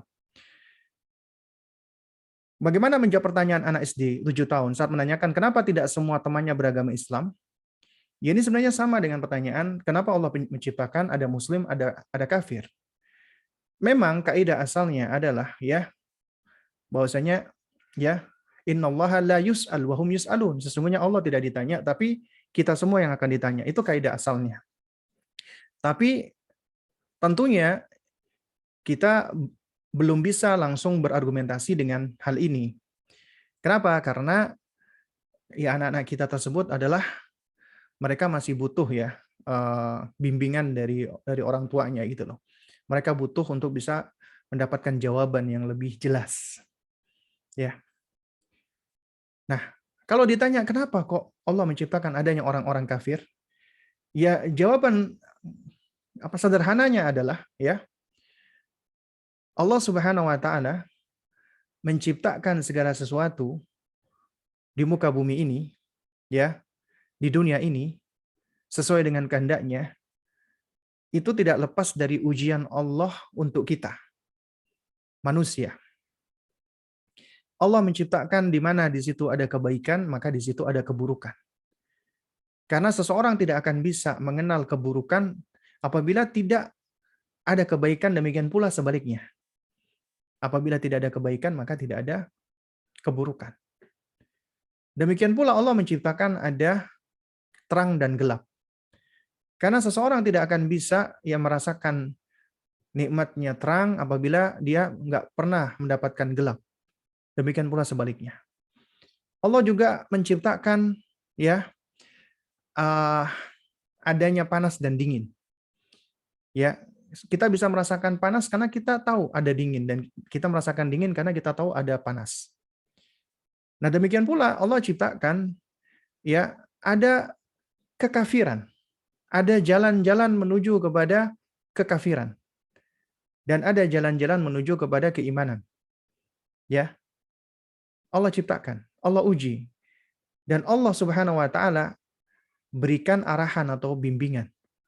Ya, ketika Allah fa'alhamaha fujuraha wa taqwaha. Allah ya berikan ada jalan kefujuran, kefajiran, keburukan, ada jalan ketakwaan, jalan kebaikan. Tinggal manusia ini mau milih mana, karena kita diberikan kemampuan untuk memilih. Ya. Apakah kita pilih kebaikan ataukah kita pilih keburukan. Ya. Dan karena itulah Allah Subhanahu wa taala menurunkan Al-Qur'an. Allah mengutus para nabi dan rasul untuk mengajak mereka orang-orang kafir agar mereka mau masuk ke dalam Islam. Ya, agar mereka mau untuk untuk mengibadahi Allah Subhanahu wa taala semata, tunduk dan patuh kepada Allah Azza wa Jalla. Tapi ternyata ada sebagian manusia, sebagian besar bahkan mereka melupakan dan melalaikan Allah. Tidak mau mendekat kepada Allah, tidak mau berterima kasih kepada Allah. Kenapa ini terjadi? Ya banyak faktornya. Yang pertama bisa jadi karena ya mereka dididik oleh orang tuanya di atas hal yang keliru. Tidak di atas fitrahnya. Atau yang kedua, dikarenakan mereka lebih mengikuti hawa nafsunya. Ya. Nah, jadi kenapa kok tidak semua temannya beragama Islam?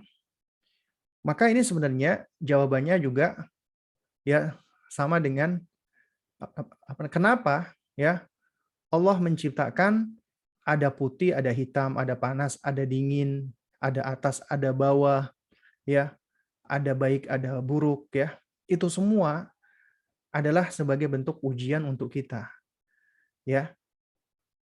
Kalau seandainya semuanya diciptakan Muslim, maka hilanglah tujuan Allah menciptakan kita di muka bumi ini. Nggak perlu Allah menurunkan Al-Quran. Nggak perlu Allah mengutus para nabi dan rasul. Ya, bahkan juga nggak perlu Allah menciptakan iblis itu menentang Allah Azza wa Jalla.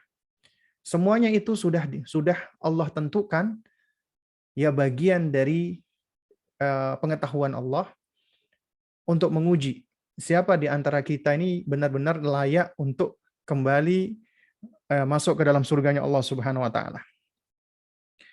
Seperti ibaratnya begini. Ini anak 7 tahun kan daya nalarnya sudah bagus sebenarnya. Ya. Kita ibaratkan misalnya kamu sekolah, Nak. Kamu sekolah, ada temanmu yang rajin belajar, ada temanmu yang nggak mau belajar. Nah, di sekolah itu nggak ada ujian. Udah yang penting masuk sekolah. Nggak ada pelajaran. Ya, yang belajar, yang nggak belajar ya udah. Dan semuanya diluluskan. Nah, adil nggak kira-kira seperti itu? Semua diluluskan. Bagi mereka yang nggak belajar ya, mereka akan mengatakan senang dong. Aku nggak ngapa-ngapain, aku lulus. Tapi bagi mereka yang belajar, nggak adil dong. Orang kita sudah belajar ngoyoh-ngoyoh, kok kita disamakan dengan orang yang nggak belajar. Seakan-akan disamakan antara orang yang, mohon maaf, bodoh dengan orang yang pintar. Ya, padahal tidak sama. Ya, nggak sama antara orang yang berilmu dengan orang-orang yang tidak berilmu. Ya. Nah, karena itu di antara keadilan Allah Subhanahu wa taala, Allah jadikan adanya sunnah kauniyah. Siapa yang berusaha, dia akan mendapatkan. Ya. Artinya siapa yang belajar, dia akan mendapatkan ilmu. Siapa yang enggan belajar, ya dia nggak akan mendapatkan ilmu. Dia akan berada di dalam kejahilan. Dan nggak sama antara orang yang berilmu dengan orang yang jahil. Demikian pula tidak sama antara orang yang beriman, tunduk patuh kepada Allah dengan mereka yang tidak mengimani Allah. Ya. Dan ini memang suatu hal yang cukup cukup polemik sebenarnya ya, dan cukup tricky ya untuk kita jelaskan kepada anak-anak ya. Namun sebenarnya kita menjelaskan itu tidak semata-mata untuk menjadikan mereka paham sebenarnya. Karena untuk menjadikan mereka paham itu butuh waktu dan butuh proses. Ya. Namun kita tetap dituntut untuk bisa menjelaskan kepada mereka dengan sebaik-baiknya sesuai dengan daya nalarnya anak-anak. Dan kita mengambil tamsil-tamsil dalam rangka untuk mengkonkretkan. Karena ini adalah hal-hal yang buat mereka itu sifatnya abstrak. Tapi anak usia 7 tahun seharusnya daya nalarnya sudah tinggi. Ya. Juga sama seperti kenapa Allah menciptakan ada yang tinggi, ada yang pendek, ada yang berkulit hitam, ada yang berkulit putih, ya. Ada yang begini dan ada yang begitu. Allah Subhanahu wa taala itu sudah menentukan semuanya sesuai dengan kehendak Allah. Ya, dan di balik kehendak Allah itu pasti mengandung maksud, tujuan dan hikmah. Ya. Dan kewajiban kita ya adalah kita mengimani, membenarkan apa yang Allah tentukan, apa yang Allah putuskan. Jadi setelah kita jelaskan, maka kita giring kepada konsep sesungguhnya Allah nggak ditanya tentang perbuatannya, tapi kita yang akan ditanya tentang perbuatan kita. Nggak layak kita tanya kepada Allah, kenapa Allah begini, kenapa Allah begitu. Karena Allah pencipta kita. Allah berhak untuk melakukan sesuai dengan kehendaknya. Dan Allah nggak mungkin ketika melakukan sesuatu, Allah berbuat zalim, menganiaya hambanya. Nggak adil, tidak mungkin. Allah pasti adil. Allah pasti hakim bijaksana. Semuanya sesuai dengan ilmu Allah. Ya. Nah, ini diantara poin-poinnya. Nah, karena itu penting bagi kita untuk memberikan pijakan-pijakan ya, termasuk diantaranya mengajarkan mereka sejumlah sifat-sifat dan nama-nama Allah Subhanahu wa taala. Ustaz mohon pencerahan. Salah satu cara agar kita dan anak mencintai Rasulullah Sallallahu Alaihi Wasallam adalah dengan mempelajari kisah beliau. Hal lain dengan senantiasa mengingatkan anak kita untuk menjalankan sunnah dalam keseharian. Kapan kita bisa tahu atau apa indikator bahwa anak kita di bawah 7 tahun sudah mencintai Rasulullah SAW? Ya, superhero aktif, superhero fiktif, ya apa nih? Superhero fiktif sejauh mana tidak boleh dikenalkan ke anak-anak? Apa tidak boleh sama sekali? Agak susah menghalangi anak-anak. Ini pertanyaannya, apa maksudnya? Mungkin memang tidak berkorelasi ya langsung, cuman ini pertanyaan lain. Karena tiba-tiba berbicara tentang superhero, agak susah menghalangi anak-anak atau superhero karena ada kalanya keluarga besar memberikan hadiah yang ada gambar-gambar tersebut. Jazakallah khair.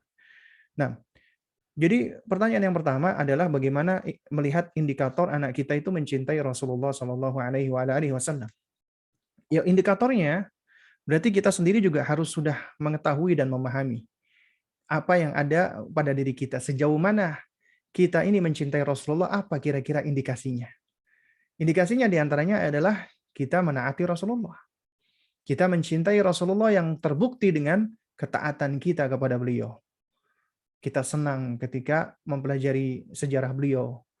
Kita bersolawat ketika nama beliau disebutkan. Kita marah ketika Nabi SAW itu dicemooh atau didiskreditkan. Ya. Itu diantara ya sebagian indikasi atau indikator. Nah, lalu bagaimana dengan anak-anak kita? Untuk anak-anak, ya memang kita harus pelan-pelan ini, ya. Nah, di antara caranya kita melihat ketika kita mengajarkan sejumlah adab, ya, atau doa-doa, atau sebagian dari ibadah, maka kita lihat ketika dia mengerjakannya, misalnya contoh, nah, kita ajak ngobrol misalnya, Masya Allah, anak Umi makan pakai tangan kanan. Kenapa nak kamu makan pakai tangan kanan? Karena Umi Rasulullah yang mengajarkan, Rasulullah yang menuntunkan. Jadi dia senang mengikuti Rasulullah. Atau misalnya ketika dia berdoa, boleh kita tanya, Masya Allah, pinter ya kamu nak, keluar rumah baca doa. Kenapa nak kamu baca doa? Ya, nah di antara jawabannya mungkin ya karena aku ingin minta tolong kepada Allah. Ya bismillahi tawakkaltu 'ala Allah misalnya. Ya la haula wala quwata illa billah. Dan juga Ya, karena ini diajarkan oleh Rasulullah SAW. Nah, ini juga pentingnya bagi kita untuk senantiasa ketika mengajarkan kepada anak-anak kita, jangan melupakan untuk menyebutkan dalil. Dalil yang paling mudah adalah apa? Inilah yang dituntunkan oleh Rasulullah. Ya, supaya mereka selalu terikat dan terpaut dengan Rasulullah. Ya. Nah, di antara indikasinya adalah itu tadi, mereka berusaha untuk mengikuti tuntunan-tuntunan yang diajarkan. Kemudian juga ketika menyebut nama Nabi, mereka bersolawat kepada Nabi. Lalu tentang superhero fiktif, ya, maka sebenarnya eh, anak-anak usia dini ya itu memang ada apa namanya, ada dispensasi, ada keringanan bagi mereka. Ya, diantaranya ketika mereka menonton atau membaca cerita-cerita fiktif, ya. Tapi sebenarnya ya, kalau kita membiarkan tanpa kita arahkan, itu suatu hal yang tentunya tidak bijak. Karena mereka dikhawatirkan akan ngefan dengan tokoh-tokoh fiktif tersebut. Memang kita sulit ya untuk bisa menghalangi mereka. Kita meng-cut mereka dari hal-hal seperti ini. Kenapa? Karena ini suatu hal yang sudah merebak luas. Yang bisa kita lakukan adalah apa? Adalah kita ya berupaya untuk lebih memperbanyak mereka dengan hal-hal yang bermanfaat, termasuk tontonan-tontonan, buku-buku, dan yang semisalnya. Juga kita harus turut andil di dalam memberikan maklumat ya atau informasi-informasi kepada anak kita dengan cara berkisah atau yang semisalnya, khususnya kepada superhero-superhero real yang ada di dalam agama kita. Dari para nabi, para rasul, para sahabat, agar mereka lebih ngefan terhadap tokoh-tokoh real ini daripada ya tokoh-tokoh superhero yang seringkali memang ya nggak ada juntrungannya sebenarnya. Kenapa mereka ngefan? Karena mereka nganggap itu hebat. Ya, hebat. Karena keren, karena kuat. Nah, itu biasanya seperti itu. Bahkan anak-anak itu senang sama dinosaurus ketika ditanya, "Kenapa kamu suka sama dinosaurus?" Karena dinosaurus itu gede, dinosaurus itu kuat. Karena memang uh, tabiatnya anak-anak seperti itu, dia senang dengan hal-hal yang menakjubkan untuk dirinya. Dan ini momen bagi kita untuk mengarahkan mereka agar mereka ya kita bikin takjub dan terpesona dengan hal-hal yang jauh lebih bermanfaat. Kita kisahkan dengan para nabi dan rasul, asalkan dengan kisah-kisah yang tidak dibuat-buat. Artinya kisah yang beneran gitu loh. Ya wallahu a'lam bishawab. Ustaz, qadarullah hingga wafatnya paman Abu Thalib masih dalam keadaan musyrik. Namun selama hidupnya banyak mendukung Rasulullah SAW. Bagaimana dengan jasa-jasa kebaikan paman Abu Thalib tersebut, Ustaz? Apakah dapat diterima Allah? Jazakallah khair. Jawabannya adalah tidak. Ya, jawabannya ketika seseorang itu mati dalam keadaan musyrik, sebaik apapun, ya, dia meskipun dia beramal dari usianya, ya misalnya usianya adalah 80 tahun, dia beramal dari usia anggap aja 10 tahunnya misalnya, kemudian dia gunakan itu semua untuk beribadah kepada Allah. Ya, anggap aja dia beribadah kepada Allah. Tapi dia berbuat kesyirikan. Dia menyekutukan Allah Subhanahu wa taala. Maka semua amal-amal tersebut tidak bermanfaat. Ya, tidak ada gunanya. Sebagaimana Allah firmankan dalam surat Az-Zumar, "Walaqad uhiya ilaika wa ilal ladzina min qablika." Dan sungguh wahai Muhammad telah diwahyukan kepadamu dan kepada nabi-nabi sebelummu, la in asyrakta la yahbatanna 'amaluka wa la takunanna minal khasirin. Sekiranya engkau wahai Muhammad, engkau menyekutukan Allah, engkau berbuat syirik kepada Allah, niscaya akan terhapus seluruh amalmu dan engkau termasuk orang-orang yang rugi. Ini bayangkan. Allah berfirman kepada nabi kita. Ya, la in asyrakta, apabila engkau menyekutukan Allah, tapi tentunya nabi kita tidak menyekutukan Allah. Ini mengandung pelajaran bagi kita. Kalau seandainya Rasulullah saja menyekutukan Allah Subhanahu wa taala, la yahbatanna 'amaluka, akan terhapus seluruh amalmu. Artinya dakwah siang dan malam, apabila diiringi dengan menyekutukan Allah, maka percuma, sia-sia. Ya, karena itu apabila ada orang berbuat kebaikan, menolong orang, membantu orang, orangnya dermawan, mungkin dia perbuatannya bermanfaat di dunia. Dia dikagumi, dipuji orang di dunia. Tapi di sisi Allah, karena dia menyekutukan Allah itu termasuk kezaliman yang besar. Bagaimana mungkin seseorang dia bisa berbuat baik kepada manusia, tapi ternyata dia tidak menegakkan haknya Allah yang menciptakan dirinya. Ya, yang menciptakan dirinya, memberikan dia nikmat hidup, memberikan dia nikmat harta, ya, dan memberikan berbagai macam kenikmatan, tapi dia tidak bersyukur kepada Allah. Dia tidak beribadah hanya kepada Allah. Dia menyekutukan Allah dengan selainnya. Maka sia-sia. Karena itu ketika pamannya wafat, Nabi bersedih. Karenanya Allah menegur Nabi kita yang mulia alaihi salatu wassalam. Ya. Kata Allah Subhanahu wa taala, "Innaka la tahdi man ahbabta." Ya, dalam surat Al-Qasas ayat ke-56. "Innaka la tahdi man ahbabta." Sesungguhnya engkau wahai Muhammad tidak dapat memberikan petunjuk kepada orang yang engkau cintai. Gak bisa. Kenapa? Walakin Allah yahdi man yasha. Karena Allah yang memberikan petunjuk kepada siapa saja yang Allah kehendaki. Wa huwa a'lamu bil muhtadin.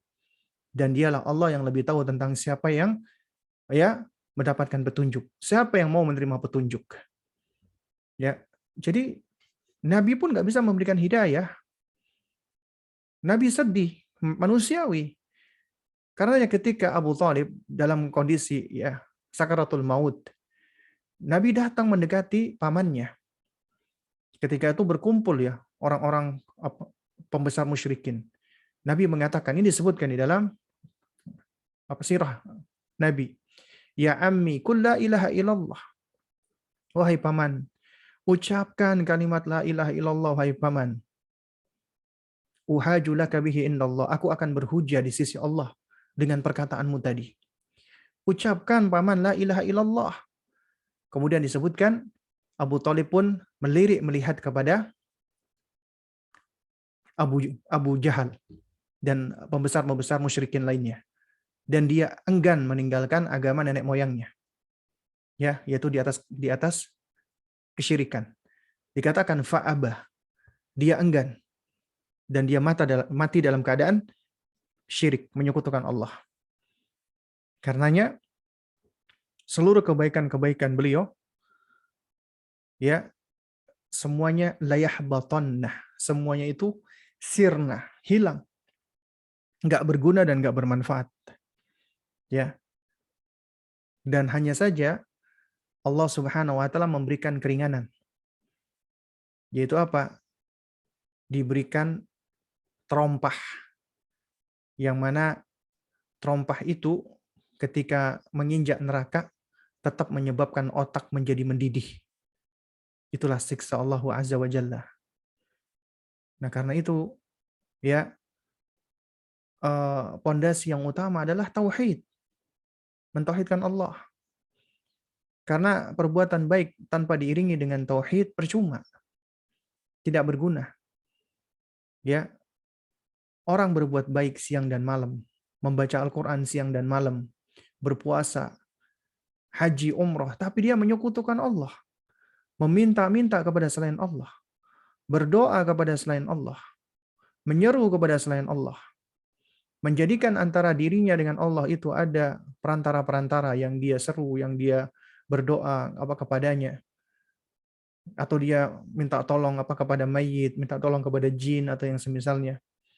Intinya dia menjadikan bagi Allah ada sekutu-sekutu selain Allah, maka dia jatuh kepada kesyirikan. Maka itu semua menjadikan amalnya tidak berguna dan tidak bermanfaat lagi. Nah, wallahu a'lam bishawab.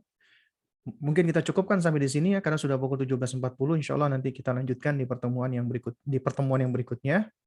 Mudah-mudahan yang sedikit ini bisa memberikan manfaatnya. Kurang lebih saya mohon maaf apabila ada hal-hal yang kurang berkenan atau yang keliru. Kita tutup dengan kafaratul majlis.